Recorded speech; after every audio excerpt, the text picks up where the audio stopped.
आप सभी साथियों का स्वागत है हमारे चैनल अनमोल विचार पर। आज मैं आपको एक ऐसी सच्ची कथा सुनाने जा रहा हूं जो न केवल शनिदेव की कृपा का प्रमाण है, बल्कि इस बात को भी सिद्ध करती है कि अगर इंसान का कर्म सच्चा हो तो स्वयं न्याय के देवता शनि भी कृपा करने से पीछे नहीं हटते। ये कहानी है एक छोटे से गांव की।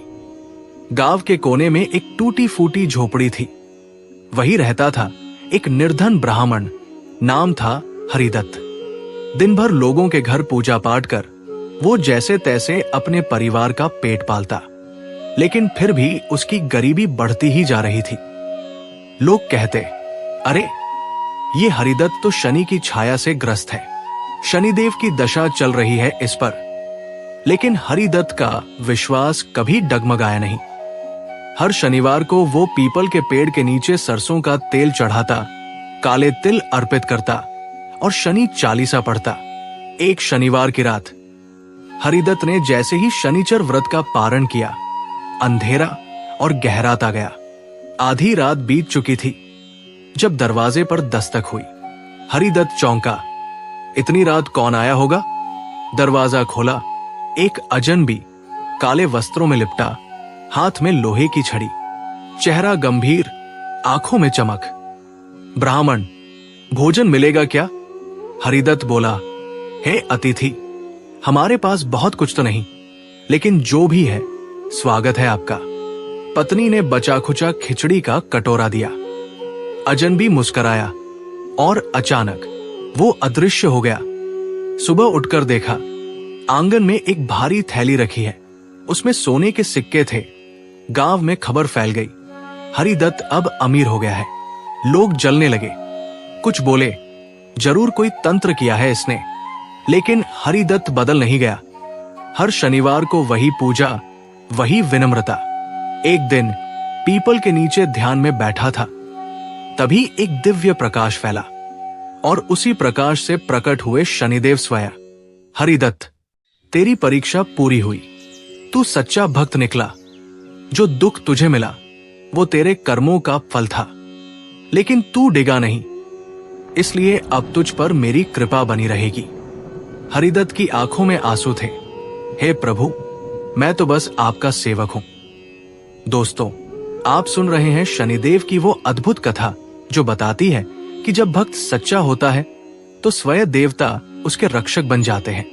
पिछली रात जब शनिदेव ने हरिदत्त को दर्शन दिए और कहा, अब मेरी कृपा तेरे ऊपर सदैव बनी रहेगी, तब हरिदत्त की आंखें श्रद्धा से भर गई। लेकिन उसने ये धन केवल अपने लिए नहीं रखा। अगले दिन से ही वो गांव के गरीबों को भोजन कराने लगा। जो बच्चे पढ़ नहीं पाते थे उनके लिए एक छोटा सा पाठशाला बनवा दी। गांव के हर कोने में अब हरिदत्त के सेवा कार्यों की चर्चा थी। लेकिन कुछ लोगों की जलन अब भी कम नहीं हुई। एक दिन गांव का मुखिया आया और बोला, हरिदत्त, अब तू ये दिखावा बंद कर। जरूर किसी काले जादू से ये दौलत मिली है। मैं तेरी शिकायत राजा से करूंगा। हरिदत्त ने विनम्रता से कहा, मुखिया जी, मैंने किसी से कुछ नहीं लिया, ये सब शनिदेव की कृपा है। लेकिन मुखिया नहीं माना। उसने सिपाहियों को बुलवाया और हरिदत्त को बंदी बना लिया। गांव भर में हलचल मच गई। जिन लोगों को हरिदत्त ने सहारा दिया था वे रोते हुए सिपाहियों के पीछे भागे। लेकिन राजा तक पहुंचने से पहले ही एक चमत्कार हुआ। जैसे ही सिपाही गांव की सीमा से बाहर निकले, तेज आंधी चली, आकाश में काले बादल छा गए और बिजली सी गिरी ठीक सिपाहियों के सामने। वे डर के मारे पीछे हट गए और तभी एक विशाल छाया प्रकट हुई। हाथ में छड़ी, गंभीर मुख, शनिदेव फिर प्रकट हुए। जो मेरे भक्त को झूठे आरोप में बंदी बनाएगा उसका नाश निश्चित है। सिपाही वही घुटनों के बल गिर पड़े, प्रभु क्षमा कीजिए। मुखिया का शरीर कांपने लगा। उसने उसी क्षण हरिदत्त से क्षमा मांगी। साथियों, जब भक्ति सच्ची होती है तो भगवान को भी प्रकट होना पड़ता है। शनिदेव का न्याय अटल है, लेकिन उनका प्रेम भी गहरा है। जब उन्होंने हरिदत्त पर झूठा आरोप लगाकर उसे बंदी बनाया जाता देखा, तब वे स्वयं प्रकट हुए और अन्याय को वहीं समाप्त कर दिया। गांव का मुखिया कांपते हुए हरिदत्त के चरणों में गिर पड़ा। मुझे क्षमा करें, मैंने अज्ञानवश आपको अपमानित किया। हरिदत्त ने मुस्कुराकर कहा, मुखिया जी, जिसने शनिदेव को साक्षात देख लिया हो वो अब किसी से बैर नहीं रखता। मुझे आपसे कोई शिकायत नहीं।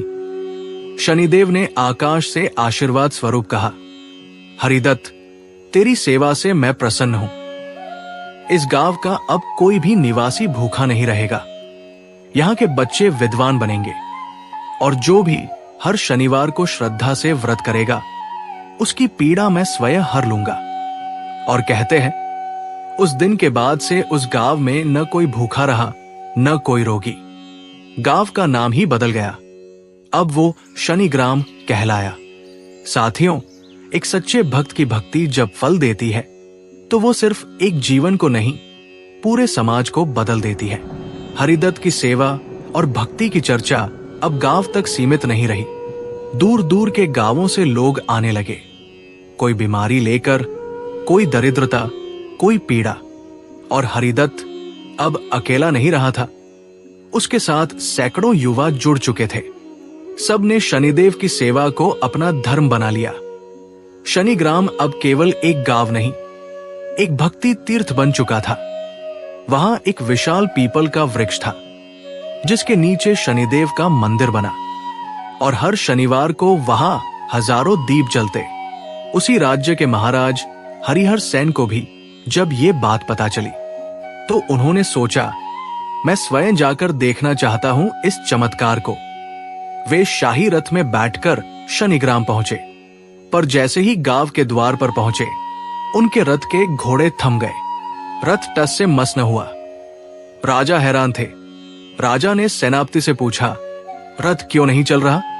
सेनापति ने कहा, महाराज, लगता है कोई दिव्य शक्ति चाहती है कि आप रथ छोड़कर पग-पग पर चलकर गांव में प्रवेश करें। राजा ने उसी क्षण रथ त्याग दिया और नंगे पांव शनिग्राम में प्रवेश किया। जब वे मंदिर पहुंचे तो हरिदत्त उन्हें साधारण वस्त्रों में स्वागत करते हुए मिला। राजा बोले, हे ब्राह्मण, मैंने बहुत राजपुरोहित देखे हैं, लेकिन तुम्हारे चेहरे पर जो तेज है वो दुर्लभ है। हरिदत्त मुस्कुराया, ये तेज मेरा नहीं, शनिदेव का है। जो सेवा करता है उस पर शनिदेव का तेज उतरता है। और उसी क्षण पूरे मंदिर में दिव्य प्रकाश फैल गया। शनिदेव की मूर्ति से एक ज्योति निकली और राजा के चरणों में समा गई। साथियों, जब भक्ति अपने चरम पर पहुंचती है तो जीवन का उद्देश्य केवल सेवा नहीं, आत्मा की मुक्ति भी बन जाता है। शनिग्राम अब एक पवित्र धाम बन चुका था। हर शनिवार को दूर दूर से लोग वहां आते, दीप जलाते और पीड़ा का अंत पाते। लेकिन एक रात हरिदत्त को स्वप्न में एक दिव्य आकृति दिखाई दी। वो काले आकाश में चमकता प्रकाश था और फिर उसी प्रकाश से आवाज आई, हरिदत्त, तेरी सेवा पूर्ण हो चुकी है। अब समय है तेरे अंतिम कर्म की परीक्षा का। कल तेरे गांव में एक ऐसा याचक आएगा जो तुझसे सब कुछ मांग लेगा, सब कुछ, यहां तक कि तेरा तपस्वित्व भी। यदि तू उसे भी निस्वार्थ भाव से दे सका तभी तुझे मुक्ति का मार्ग मिलेगा। अगली सुबह एक बूढ़ा भिखारी कांपते पैरों से मंदिर की ओर आया। शरीर पर फटे वस्त्र, आंखों में धुंध और पीड़ा। उसने कहा, ब्राह्मण, मुझे भूख नहीं, वस्त्र नहीं, मुझे तेरी तपस्या चाहिए। लोग चौंक गए, ये कौन है जो किसी संत से उसकी साधना मांग रहा है? लेकिन हरिदत्त मुस्कुराया, हे अतिथि, जब मेरी तपस्या से तुझे सुख मिल सकता है तो ले जा, मैं फिर से शुरू कर लूंगा। क्योंकि सच्चा भक्त वही है जो देकर भी खाली न हो। और जैसे ही उसने वो वचन दिया, भिखारी की देह से एक तेज प्रकाश निकला। वो शनिदेव थे। हरिदत्त, तू सफल हुआ। तूने अंतिम मोह भी त्याग दिया। अब तुझे स्वर्ग नहीं, मोक्ष की प्राप्ति होगी और तेरा नाम युगों तक याद रखा जाएगा। और उसी क्षण हरिदत्त के शरीर से भी प्रकाश निकला और वो शनिदेव की ज्योति में विलीन हो गया। साथियों, जब कोई आत्मा सच्चे भाव से सेवा करती है तो वो शरीर नहीं, एक चेतना बन जाती है जो युगों युगों तक जीवित रहती है। हरिदत्त की आत्मा अब शरीर में नहीं थी, लेकिन शनिग्राम के हर कोने में उसकी उपस्थिति महसूस होती थी। हर शनिवार को जब भी कोई पीपल के नीचे दीप जलाता, कोई दुखी स्त्री रोते हुए शनि चालीसा पढ़ती, या कोई भूखा बच्चा अन्न के लिए प्रार्थना करता, एक अदृश्य शक्ति उसकी सहायता करती। और लोग कहते, ये हरिदत्त बाबा का चमत्कार है, वो अब भी यहां है। सालों बीत गए, शनिग्राम अब तीर्थ बन चुका था। देश विदेश से लोग वहां दर्शन करने आते। एक दिन एक विदेशी शोधकर्ता आया। उसने कहा, यह कैसे हो सकता है? यहां कोई बिजली नहीं, फिर भी रात में मंदिर रोशन रहता है। यह कैसे संभव है कि यहां किसी को भूख नहीं लगती? लेकिन जब उसने मंदिर में प्रवेश किया तो उसके कैमरे की बैटरी खत्म हो गई और उसकी आंखों में आंसू आ गए। वो बोला, मुझे अब सब समझ आ गया। ये विज्ञान नहीं, विश्वास है। ये चमत्कार नहीं, आत्मा की शक्ति है। उसी ने बाद में एक पुस्तक लिखी, द एटर्नल लाइट ऑफ शनिग्राम, और उसमें आखिरी पंक्ति थी, there lived a man who gave everything and became everything. साथियों, आत्मा न तो मरती है न मिटती है, वो तो बस रूप बदलती है, और जब उसका कार्य अधूरा होता है तो वो फिर लौटती है, एक नए शरीर में, एक नई पहचान के साथ। ये कथा उसी आत्मा की है, हरिदत्त की आत्मा की, जो अब फिर धरती पर लौट आई है, लेकिन इस बार एक छोटे बालक के रूप में। ये घटना 100 वर्षों बाद की है। शनिग्राम अब एक आधुनिक गांव बन चुका है, लेकिन वहां की परंपराएं आज भी जीवित थी। हर शनिवार को दीप जलते थे और लोग अब भी उस आत्मा को याद करते थे जिसने सेवा को धर्म बना दिया। एक दिन गांव के किनारे एक निर्धन स्त्री ने एक बालक को जन्म दिया। जन्म के साथ ही पीपल के सारे दीप अपने आप जल उठे। गांव के लोग चौंक गए और उस बालक ने जन्म लेते ही जो पहला शब्द बोला वो था शनि। गांव के सबसे वृद्ध पुजारी ने कहा, यह कोई सामान्य बालक नहीं है, ये उसी आत्मा का पुनर्जन्म है जिसने शनिग्राम को तीर्थ बनाया था। उस बच्चे का नाम रखा गया दीपांश, और जैसे जैसे वो बड़ा होता गया उसमें अद्भुत लक्षण दिखने लगे। वो बिना पढ़े शनि चालीसा सुना देता, हाथ रखते ही बीमार बच्चे ठीक हो जाते, और हर शनिवार वो बिना किसी से सीखे मंदिर की पूजा विधि संपन्न कर देता। लेकिन फिर शुरू हुई एक नई परीक्षा। कथा मोड़ लेती है, ईर्ष्या और परीक्षा फिर लौटती है। एक नगर सेठ जो शनिग्राम में व्यापार करता था, उसने ये सब देखा। उसने सोचा, अगर ये बालक ऐसे चमत्कार करेगा तो लोग मुझे नहीं, इसे पूजेंगे। उसने एक चाल चली, एक रुग्ण महिला को बालक के पास भेजा और कहा, अगर तू इस बालक को झूठा सिद्ध कर दे तो तुझे सोना मिलेगा। महिला बालक के पास पहुंची, पर जैसे ही दीपांश ने उसकी ओर देखा, उसकी आंखों से आंसू बहने लगे और वो वहीं गिरकर रोने लगी, हे प्रभु, क्षमा कर दो, मुझे अब सब समझ आ गया। कहते हैं, ईश्वर जब लौटते हैं तो फिर संसार को नई दिशा देने के लिए आते हैं। दीपांश की आत्मा हरिदत्त की ही आत्मा थी, और शनिदेव का आशीर्वाद एक बार फिर इस धरती पर प्रकट हुआ।